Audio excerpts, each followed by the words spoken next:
Good Yontiv, everyone. Good Yontiv. Shana Tova, Tikatevu, a sweet and a healthy new year of being inscribed in a book that's worth reading. I don't want to be inscribed in any book, and I don't want you inscribed in any book. I want our lives to be lives that are worth living, that have meaning and purpose and love and light and art and music and justice and peace and color. So, did you pay attention to this reading, Torah reading, as I asked? That wasn't very... All right, so let's look at this Torah reading a little bit. And I know there are folks in our overflow service. Hello, everybody, and hello, live stream. If you're with us, we're going to look at the Torah reading for this morning, which is on page 492 of our Machzor. And if you're at home and you just have a Chumash, we're at Genesis chapter 1, verse 1 through 5 to start with. But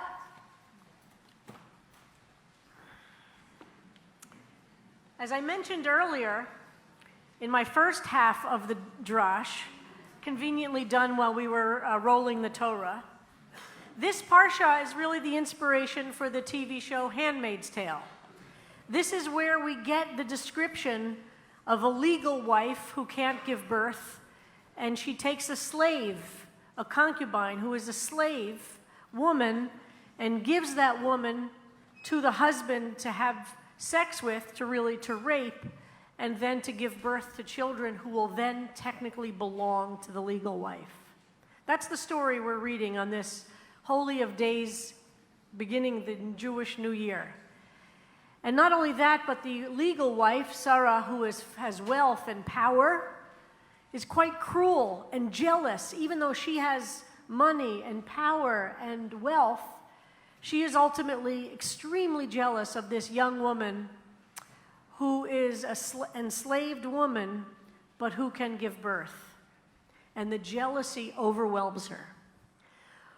When we study this text, the first thing that we're asking of ourselves is, which character do we identify with? How do we relate to these people who are our holy ancestors? We pray about our matriarchs and patriarchs. This is the story of their relationship. Who do you relate to? Who do you find a connection to? Some people are quick to say that Hagar, the oppressed one, is the one with whom they feel the most immediate connection. And in fact, the black feminist or womanist theologians have taken Hagar as the representation of black or women of color everywhere and how they are treated by a white supremacist society. And throughout black theology, black womanist theology, Hagar is held up as the representation of women of color everywhere. It's hard, of course, to relate to Sarah, who uses her power in such evil ways, one could say. She casts out Hagar. Although she puts Hagar in the position to begin with, she then casts out. And some would say that Abraham himself, how do we relate to this ancestor of our ancestors, who plays an extremely passive role in allowing some terrible things to happen? There are others who say, well, you know what, these three characters, in a very Jungian way, are really representing parts of ourselves. And it's not about one or the other, but the truth is there's a little bit of all three inside of us. This itself could take days and days and days to unpack, or maybe lifetimes. But one way to read the text to begin with is to try and see which parts of ourselves are in all three of these characters. Hagar, the one who is really a victim. Sarah, who has power and uses it, sometimes with great pain towards others. And Abraham, who has power, and is quite silent and passive. In what ways do we find ourselves in all three of the characters? It's too simple to say, I think, that there's only one who is us. Maybe all are us on some level. And then there's the boys, the two children who are the subject of our stories today and tomorrow. Yishmael, the son of Hagar, and Yitzchak, the son of Sarah, both with the same father. What a complicated family story. Oy, Gewalt. And in this story, again, we come back on this such a holy day. We read of a family in such crisis and dysfunction, if we could use a contemporary word to read back these biblical stories. And yet, let's look a little bit more at Hagar. For those Hebrew speakers who are here today, how would you translate if you just saw these letters? Hey, Gimel, Resh. Yeah, the stranger. The Gimel Resh is the Hebrew word for ger, for stranger. Hagar literally is the stranger. The word ger is used in our text throughout the Chumash. In 36 times we're told, so famously lifted up, remember the stranger, because for once you were strangers, and therefore, and the sentences change, don't oppress the widow, or the vulnerable, or the poor. You were a stranger, so remember those who are enslaved peoples now, over and over again. So maybe the text, when it says remember the stranger, is also reminding us to remember Hagar herself as the first stranger.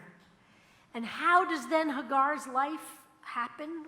If you look at the simple telling of the story, she has to leave her home. She is thrown out of her home. One, because of domestic violence. Well, that sounds pretty familiar. Two, because her own home becomes a place of such violence, she has to flee and go into the desert with nothing but a little satchel of food that Abraham manages to give her before sending her into the desert. He does the only thing he thinks he can do. He can't stop her exile. For some reason, he doesn't think he has the power to stand up to Sarah's edict. And he witnesses her being sent into the desert with a boy, a child, completely weak and vulnerable, with a little bit of food, knowing, assuming that sure death will take place, but it will be outside of his view. He won't see it. He's given them enough food and sent them away. He won't see their death, but if he were to be awake and to really think about the consequences of his actions, he knew, he must have known, it would be death. Who is at fault? Sarah, who sent them away? Abraham, who silently participated? Remember the stranger, because you were strangers. This story has troubled our rabbinic storytellers for generations. It's such a difficult story. Some of the rabbis work very hard to find ways to justify what Sarah does and to show ways that Yishmael was evil or a bad influence on Yitzchak and therefore deserved to be banished. But not all of the rabbinic interpreters of these stories go there. Ramban, or Nachmanides, a very famous medieval Spanish commentator, he was very upset about this story. And he said the fault in this story belongs to Abraham. Now that takes a tremendous amount for somebody to say that Abraham, who is the ancestor of our ancestors, the one whose name we invoke, is the one who is at fault in these stories because he stood idly by, Nachmanides says, and watched this young woman with a defenseless child be sent into the desert. The real problem maybe is Abraham. Maybe not Sarah. Maybe she is also a victim of her complicated position as a woman. But as I said before, I think all three on some level represent all of us. Some of you might know the great Rembrandt painting which hangs at the Met and is one of my favorites, which is his painting called The Dismissal of Hagar. It is such a powerful painting. He chose not to paint Sarah and Abraham as a lovely family unit, but rather the dismissal of Hagar. And there is Abraham in his resplendent clothes of wealth and power, and Hagar being sent off into the desert. It's a profound, profound commentary on the story. In 1933, when Hitler moved from being in the appointed position he was appointed in early 1933 to his position, and then in March and April of 33, there were elections in which he was actually elected to his position. Between his appointment and his election, the German Jewish community really struggled to understand what was happening and who this person was. A famous editorial was published in this period saying, "We shouldn't worry so much about Hitler because his ideas are so wacky that when he gets into power, there is no way he will be able to enact these ideas. Those around him," they said in this editorial, "will control him. Those around him will make sure that these ideas, which are so antithetical to our German culture and to our German society, will make sure that they aren't actually enacted. And maybe even when he's in power, he will learn that to be the head of a government requires wisdom and restraint. And these ideas which catapulted him into popular position will be limited by the truth and responsibility of actually running a government." And some even argued that in those elections that were held in the spring of 33, that Jews should even vote for Hitler in order to show loyalty, and that if the German government understood how loyal Jews would be, that there would be less likelihood that these ideas, which he was very public about, would not be enacted.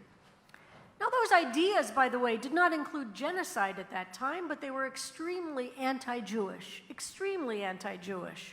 And they were very virulent in what he thought of immigrants in particular, and refugees who were coming into Germany from Poland and some of the surrounding Slavic or nearby Slavic countries. Of course, when I say those things now, what's our reaction? But sure sounds familiar. Hannah Arendt, who is one of the great thinkers of the 20th century, was, of course, a refugee. She said in her famous essay, "In the first place, we don't like to be called refugees," she wrote in 1943. She was actually in New York by then. A decade previously, so in 1933, she fled her native Germany without papers. After years in Paris as an undocumented immigrant, or in other words, an illegal, she was sent with other Jews to an internment camp. She escaped from that camp and made it to Portugal and then to the United States. But in 1943, she was still stateless. And in her indispensable essay, which is called We Refugees, she tries, and I quote from Jason Farago, she tried to fathom her place in a flood of displaced innocence, so traumatic that even those fleeing would rather not talk about it. Hell is no longer a religious belief or a fantasy, but is something as real as houses and stones and trees, Arendt wrote. Apparently, nobody wants to know that contemporary history has created a new kind of human being, the kind that are put into concentration camps by their foes and internment camps by their friends. In today's world, there are 25.9 refugees worldwide. The highest million, what did I say? 25.9, sorry, 25.9 million, yes. Thank you. I always appreciate corrections. Don't hesitate. It's the highest number since World War II. A huge portion of that number are children. It is possible, we all know, to become overwhelmed by this. Every single one of them has a right to asylum, according to the Universal Declaration of Human Rights. Few, of course, are finding it. The United States, which has led the world in welcoming asylum seekers, as we heard, the gates are shutting. This past week, the current regime announced that refugees, not asylum seekers, but the number of refugees allowed into this country is going to be limited this year to 18,000. And that's after many in the government argued it should be 0. And that's down from about 85,000 or 100,000. I talk about immigrants a lot. And this Torah portion says it really clearly. Hagar, the stranger, is one of us. 36 times we're told. And I tell this history lesson over and over and over again because it cannot be told enough. In 1924, the gates were shut here in the United States to Jews from Eastern Europe and all Southern European peoples. 1924. They were shut specifically because there was racism against Jews from Eastern Europe and Italians. Make no mistake about it. Those two groups were the object of the immigration quotas of 1924. How many people in this room, and I ask this over and over again, have relatives who came to the United States before 1924? How many people in this room have relatives, or you yourselves, came to the United States after 1924? A very different number. A very different number. 75% to 80% of all Jews in the United States are descendants now of people who came to the United States before 1924. It's true of my family, who came before 1924, and those who did not come before 1924 were slaughtered in Europe between 1933, when Hitler came to power, and 1945, when Hitler was defeated. Period. The story is a simple one. When people say, but let's let people come in legally, like our families came in, and then we can talk about immigration in America. Let us be clear about that. If anybody hears that or says that, of course there should be immigration reform. Of course there are reasons there should be borders. Of course there should be a sensible process by which people can be welcomed into this country. But let us be clear that before 1924, none of our families who came into this country came in with any necessary paperwork. It wasn't required. My grandmother, who came in 1912 through the New York port, did not speak English, did not have any talents that the government would respect, had no degrees, did not go to school, had no college, high school or college education. She could not have gotten into the United States today. That is true of most of your relatives. And we, as the Jewish community, including Stephen Miller, needs to understand that. We are here, and again, there's a lot of room for debate about what our immigration policies should be, but not a single Jew has the right to argue that our families came in here legally, therefore we need to throw out illegals who are here now, or undocumented who are here now. We do not have that right because we are Hagar. We are the ones who fled from Europe long before there was a Hitler in many of our cases, because the conditions of anti-Jewish oppression were so severe. We fled. And this country had open gates. This cannot be talked about enough.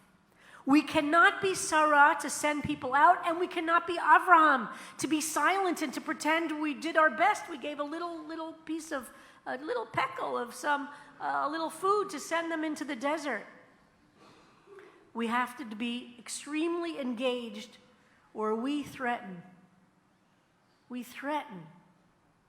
to blacken the memory of our ancestors who made it here so that we could be alive. So the Jewish community is very engaged, but there are those within the Jewish community who argue the following.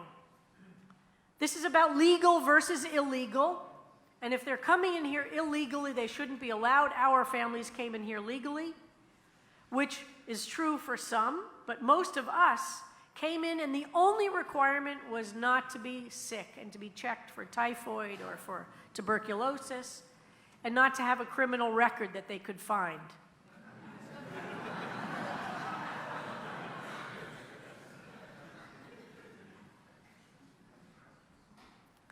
Last night, I said, it's not enough to yell at our TV sets or to post things on Facebook. It's simply not enough. I'm going to say this as clearly as I can. The house is burning. The house is burning. We are at a moment in time where our souls are being called to account. And on Rosh Hashanah, we have to look back on the year which has passed, and each of us has to examine our lives in the most personal ways, our own personal relationships, our own care for our bodies, our care for our loved ones, our care for our world, and we have to ask ourselves, can we say that each of us has done all we can to live up to what our ancestors did in order for us to be alive to honor their memory? Have we done enough?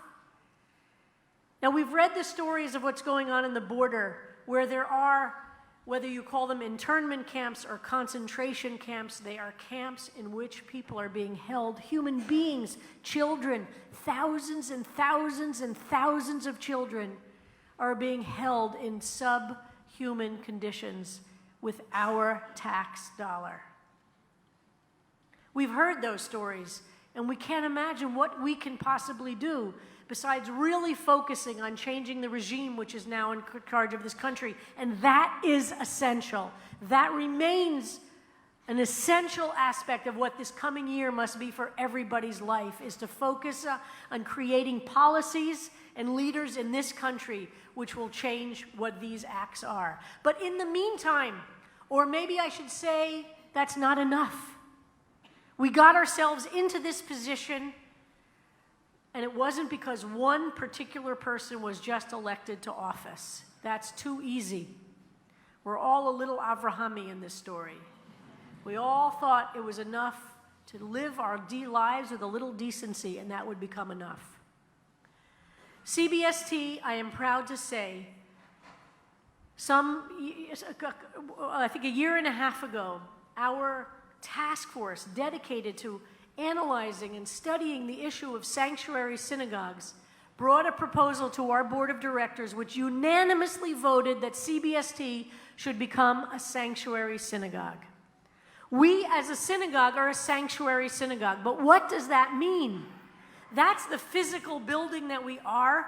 We have said that we will provide physical sanctuary on a short-term basis because of the space we have for those friends who need some short-term sanctuary. But that's not the most important thing that we do as a synagogue.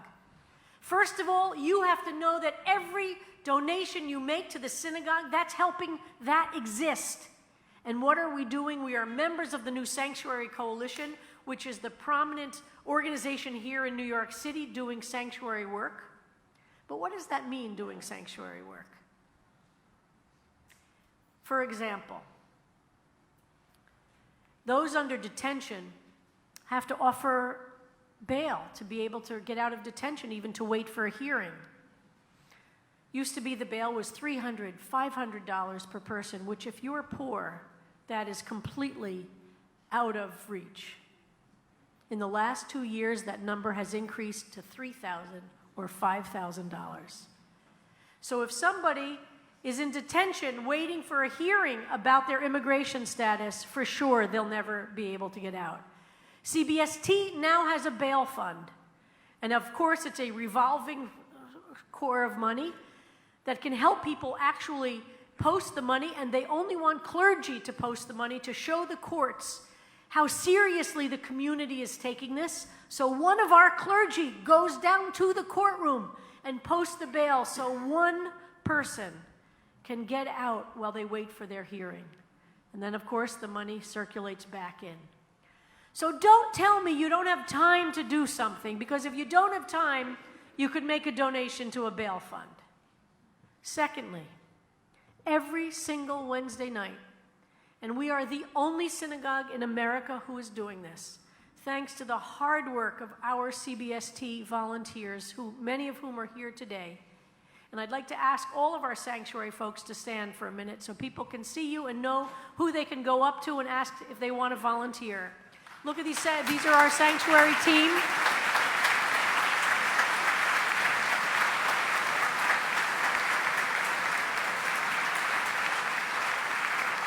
Thank you.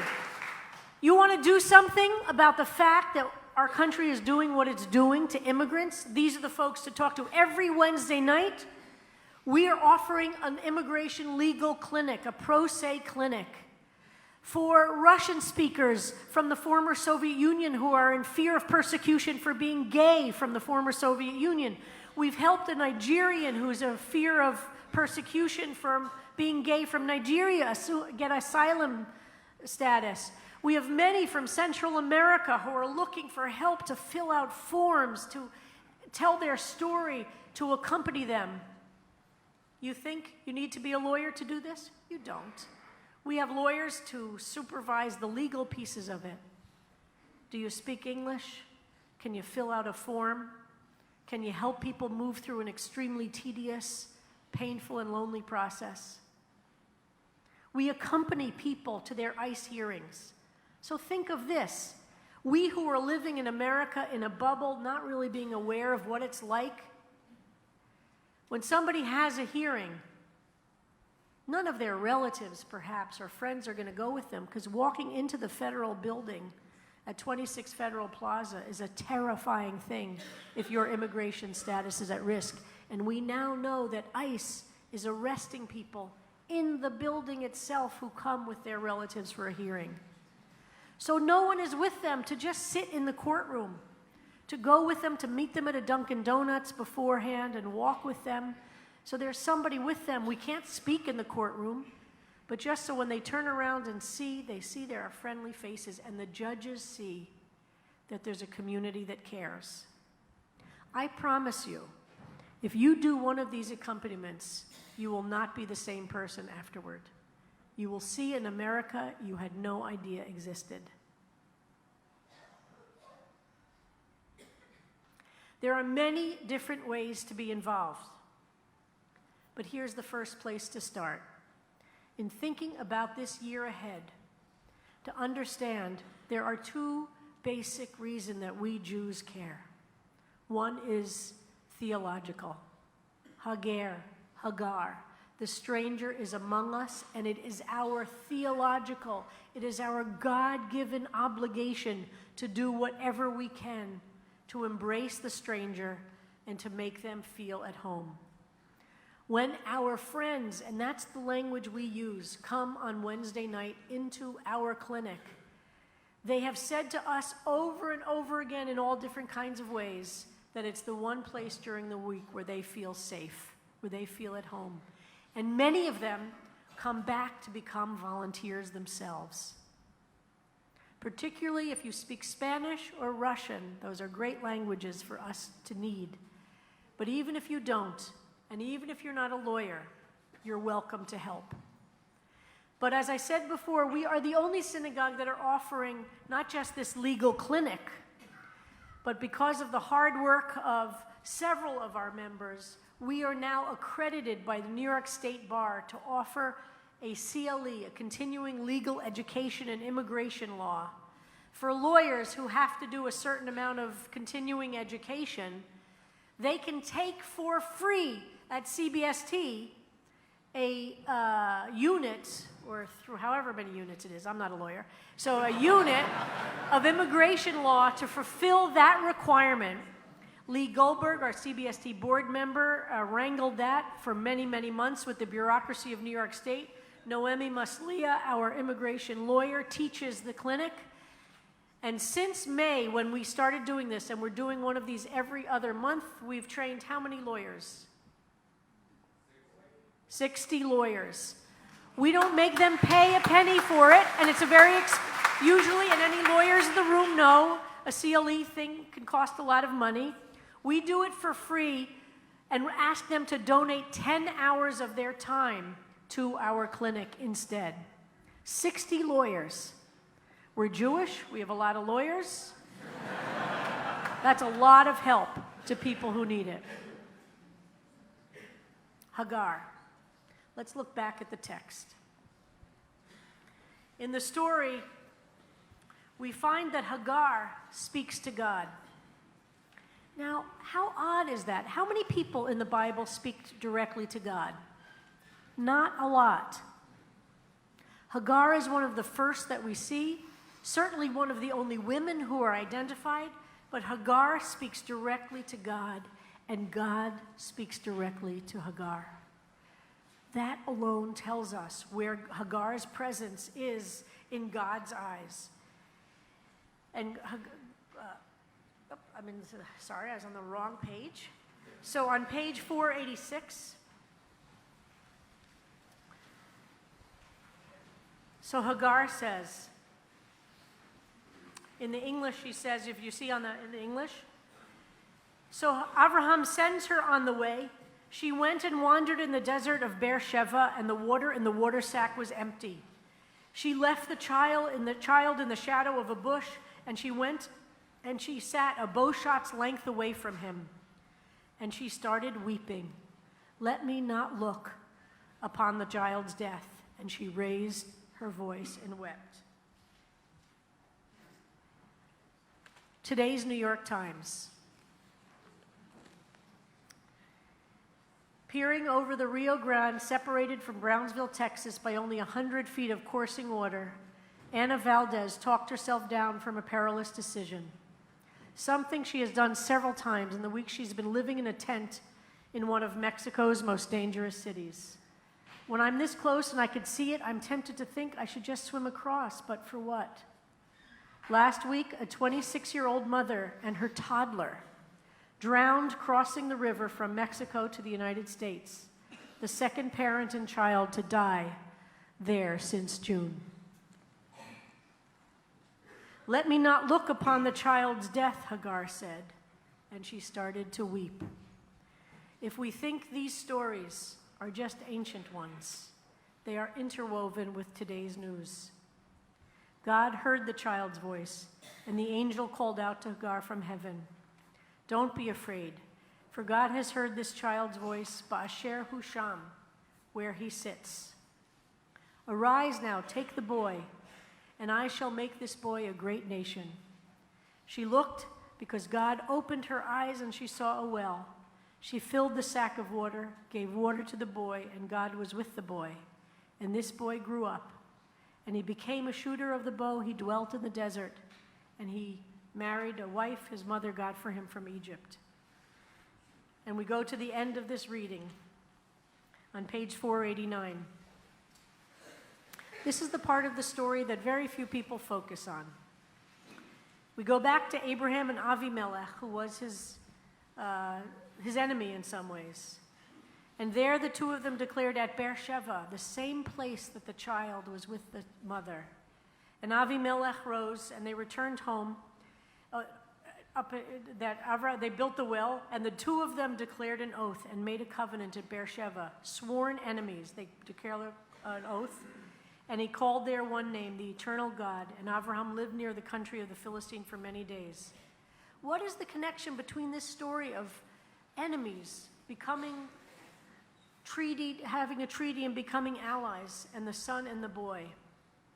I believe we are the hands of God. God does not come down like a puppeteer and whisking around and rescuing at the last minute necessarily. As I said last night, that's not how God functions in the world. God is waiting for us to act godly. If we act in the ways that God wants of us, then miracles will happen, like the end of this reading where enemies become friends. The Philistine here, the Palestinians, and even Abraham, the Israelis, you might imagine. That when we act in ways that God demands of us, that we hear the cry of the boy, that we see the children dying in the rivers trying to get to these United States, that we hear the cries and we don't let it just crush us with despair. That is a luxury we have. We must act. The sound of the shofar is the sound that calls us to action. The sound of the shofar, we hear it on Rosh Hashanah in order to wake up from our slumber. The sound of the shofar is there to go inside of you as the voice of crying out. It is the ram that we read about tomorrow that rescues one boy from death and reminds us of our obligation to save the children. There is no excuse. Not a single person in this room is excused. Use your money, use your time, figure out how to wake up and stop being asleep. The shofar demands it of us. And I promise you this, as soon as you start doing something, you actually feel better. As soon as you sit across a table from one of our friends in the Evan Wolfson room of our building and take 3 weeks of meetings to help a friend tell their story, as horrific and horrifying as it is, and that friend hugs you and sees you as a friend here in the United States, you will feel differently. But we must wake up from that slumber of feeling either despair or paralyzed or overwhelmed. I stand before you on this Rosh Hashanah. We, who have the privilege of either being born in this country or having legal status in this country, have no excuses. And for those of you who are immigrants to this country who are in this room, you have made this community so much richer, so much deeper. And we, who are children of immigrants in this room, must remember we honor the memories of those who traveled terrible journeys to get here. When we care about the journey of that young woman on the river in Mexico looking across to the United States, not sure whether they should take their toddler into that river to get here. We don't have to go to the border to do something concrete and make a difference. We must do it here. Again, if you need help figuring out what to do, if that piece of it is overwhelming to you, rabbi@cbst.org, and I will help you find a way that fits to who you are and to what your life looks like. And now we turn to the shofar service, to sounding the shofar for the first time of this Rosh Hashanah.